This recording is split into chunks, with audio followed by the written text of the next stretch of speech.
पाठ 2 सजीवों के परस्पर संबंध।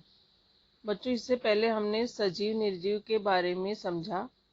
अब हम सजीवों के आपस में क्या संबंध रहते हैं, क्या उनका योगदान रहता है एक दूसरे के जीवन में, वो समझेंगे।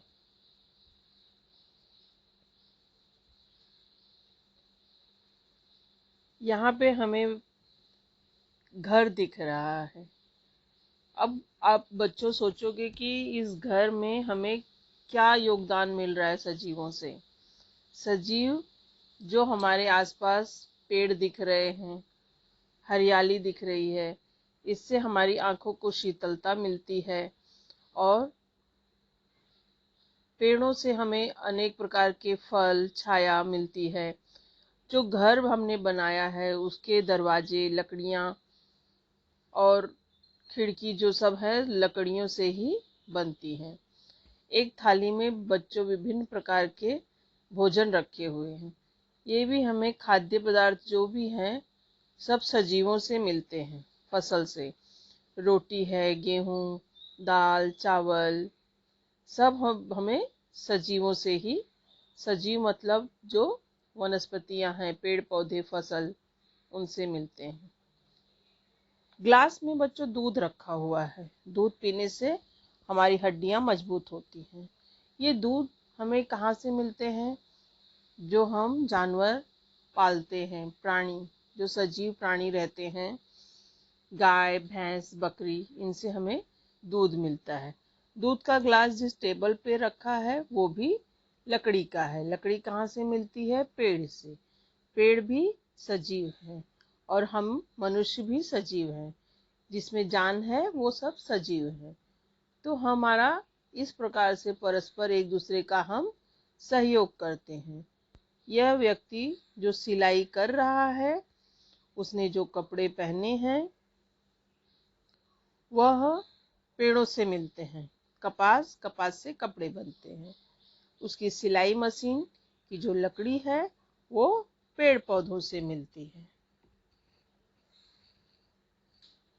ठीक दोपहर मिलती छाया, वहां थोड़ा सा रुक जाना, वृक्ष पुराना तना है बड़ा, दाढ़ी लंबी लिए वह खड़ा। बच्चों, इस प्रकार के बड़े बड़े तनों वाले पेड़ आपको गांव में या शहरों में कहीं कहीं दिखते हैं, जहां बहुत से लोग एक साथ में खड़े होकर छाया पा सकते हैं। तो हमें इस प्रकार के पेड़ लगाकर सजीवों की मदद करनी चाहिए, क्योंकि पेड़ हमें छाया देते हैं, रुकने के लिए आश्रय और फल भी देते हैं। यहाँ पे बच्चों पौधा लगाया गया है। 1 नंबर और 2 नंबर दिया गया है। पौधा लगाने से पहले हमें बच्चों ये जानना चाहिए कि किस पौधे को अधिक पानी की आवश्यकता होती है, किस पौधे को कम पानी की आवश्यकता होती है। आप लोग इस प्रकार के पौधे, चना या मटकी या जामुन या तुलसी के बीज लेकर इस प्रकार का प्रयोग अपने घर में करिए और मुझे कमेंट बॉक्स में लिखिए कि किस पौधे को कम और किस पौधे को अधिक पानी की जरूरत होती है। ये जो डब्बा दिखाया गया है 2 पेड़ों का, इसके अंदर मोठ के बीज हमने डाले हैं अंकुरित करने के लिए। पहले वाले क्रमांक के डिब्बे में प्रतिदिन केवल 1 या 2 चम्मच पानी डाला है और दूसरे डिब्बे में हमने 4-4 चम्मच पानी रोज डाला है। ऐसा हमने 1 सप्ताह तक किया। क्रमांक 1 वाला डिब्बे का पौधा अच्छी तरह बढ़ा है, परंतु क्रमांक 2 वाला जो डिब्बा है उसके पौधे सड़ने लगे हैं। बच्चों, इससे हमें क्या मालूम होता है? जो वनस्पतियां जलीय वनस्पतियां नहीं हैं, वे जल युक्त स्थान पर जीवित नहीं रह सकती। आवश्यकता से अधिक पानी मिलने पर वे सड़ जाती हैं। इस प्रकार हमें यह ज्ञात होता है सजीव उसी स्थान पर पाए जाते हैं जहाँ उनकी सभी आवश्यकताओं की पूर्ति होती है। बच्चों, यहाँ पे हमें बाघ, हिरन दिखाई दे रहे हैं। बाघ के शरीर पर धारियां अर्थात पट्टे हैं। बाघ भक्ष्य अपने शिकार के लिए वह घास के अंदर घात लगाकर बैठा रहता है, परंतु शरीर की धारियों के कारण भक्ष्य को बाघ का पता भी नहीं चल पाता। मतलब वो पेड़ पौधों के अंदर अपने इन धारियों के कारण छुप जाता है और उसके जो शिकार रहते हैं वो समझ नहीं पाते हैं कि बाघ उनको खाने के लिए झाड़ी में घास वाले बैठा है। इसके विपरीत घास वाले क्षेत्रों में हिरण, नीलगाय और अरना, जंगली भैंसा जैसे प्राणी होते हैं। भूख लगने पर उन्हें खाकर बाघ अपना पेट भर सकता है। ये भी बच्चों सजीव एक दूसरे पर निर्भर होते हैं। बाघ अपना पेट भरने के लिए हिरण और नीलगाय, जंगली भैंसों का शिकार करता है। इससे बाघ की भूख मिटती है। गर्मी के दिनों में भी आसपास पानी के स्रोत होने चाहिए जो सूखे न हो। इन स्थानों पर घनी झाड़ियां, ऊंची घास अथवा पहाड़ी गुफा होने की संभावना होती है। बाघ ऐसे ही स्थानों की तलाश में रहता है जहां उसे घनी झाड़ियां, पहाड़ी गुफाएं मिले। ये देखो बच्चों, यहाँ पे कई प्रकार के हमें सजीव दिख रहे हैं। जैसे आप भी देखो और समझो कि कौन कौन से सजीव हैं। घोड़ा, कुत्ता, बकरी, स्त्री, पुरुष, बच्चे, पेड़ पौधे, ये सब सजीव है और सब एक दूसरे के काम में आते हैं।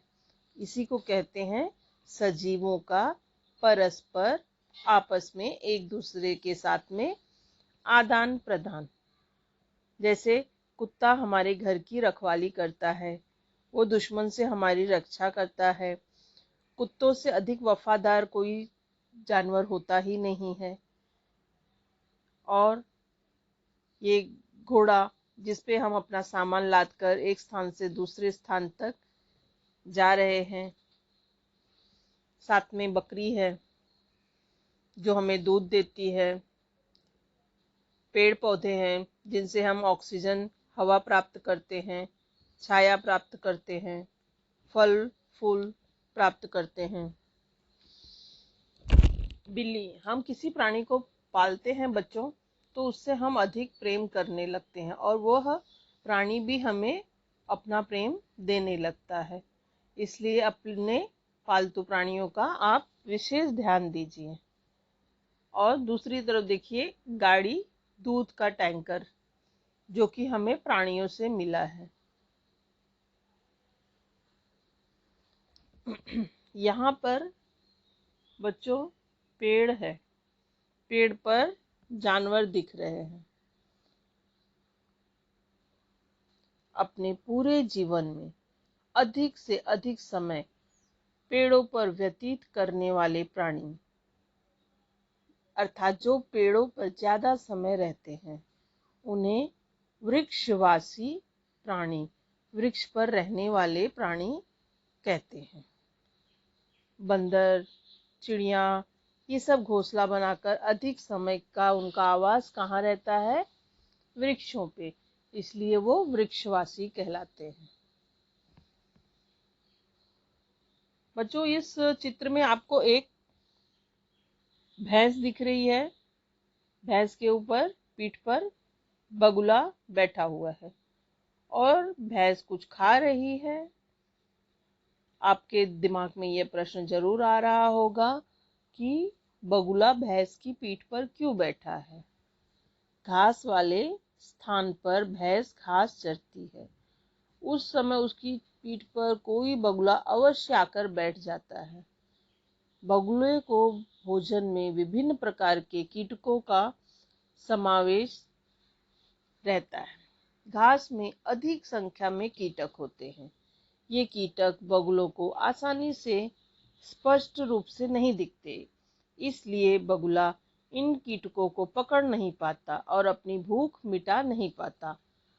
उसी घास में भैंस जब चरने के लिए जाती है, तो चरते समय आगे जाने के लिए जब वो पैर बढ़ाती है, जहां भी उसके पैर पड़ते हैं वहां के कीटक घबरा कर उड़ते हैं। उसी समय भैंस की पीठ पर बैठा हुआ बगला उन कीटकों को सफाई से पकड़ लेता है और निगल जाता है ना अच्छी तरकीब बच्चों। इस प्रकार भैंस भी अपना घास चर के भोजन कर ले रही है और जो कीटक उड़ रहे हैं उनका भोजन बगुले को मिल रहा है। मैंने आपको पहले ही बताया है बच्चों कि सजीव हमेशा एक दूसरे को मदद कर रहे हैं, उनका आपस में आदान प्रदान होता रहता है। यह प्रकृति द्वारा बनाया गया है। जैसे हिरण किसका शिकार था? बाघ का। कीटक किसका शिकार है? बगुले का। घास को कौन खा रहा है? भैंस। यहाँ पर एक स्त्री है जो धान की खेती लगा रही है। धान मतलब चावल। वर्षा काल में बाहर जाने पर शरीर को भीगने से बचाने के लिए छतरी और कुछ लोग बरसाती कोट भी पहनते हैं।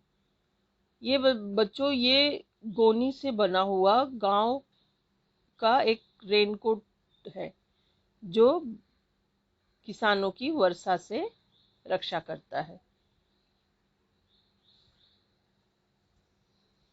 दादाजी पंखा झेल रहे हैं, उन्हें गर्मी लग रही है तो उन्हें हवा की आवश्यकता है।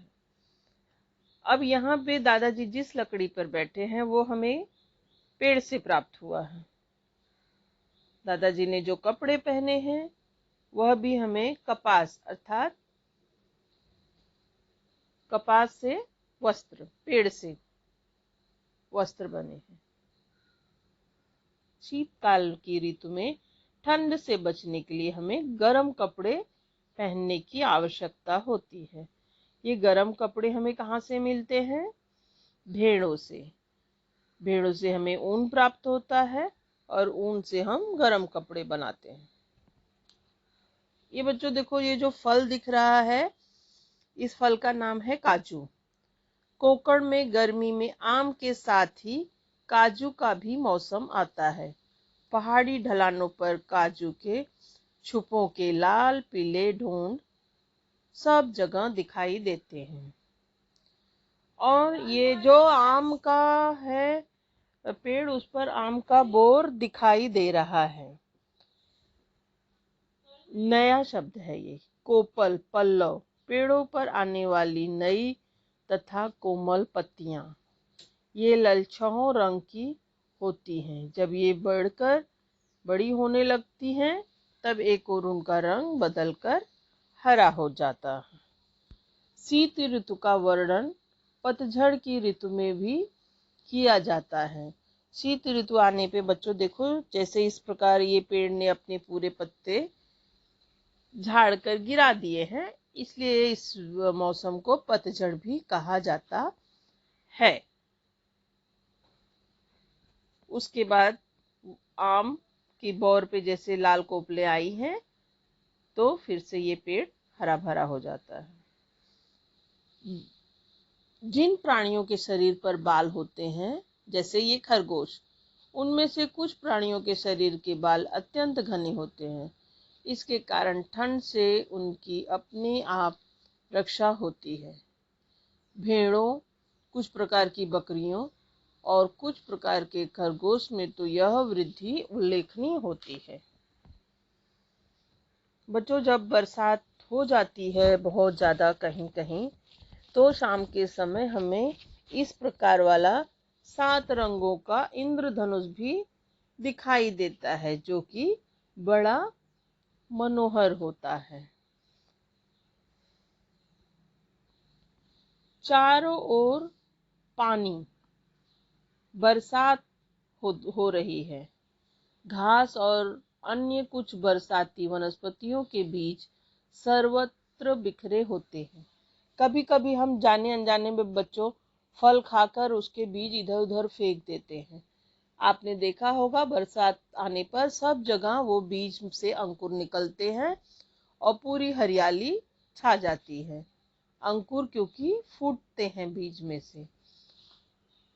घास और कुछ अन्य वनस्पतियां भी बढ़ने लगती हैं उनके साथ में। आसपास सभी ओर हरियाली ही हरियाली दिखती है। बच्चों, जब आपको आसपास ज्यादा हरियाली दिखेगी तो आपकी आंख की रोशनी भी बढ़ती है, आंखों को शीतलता मिलती है। मेंढक।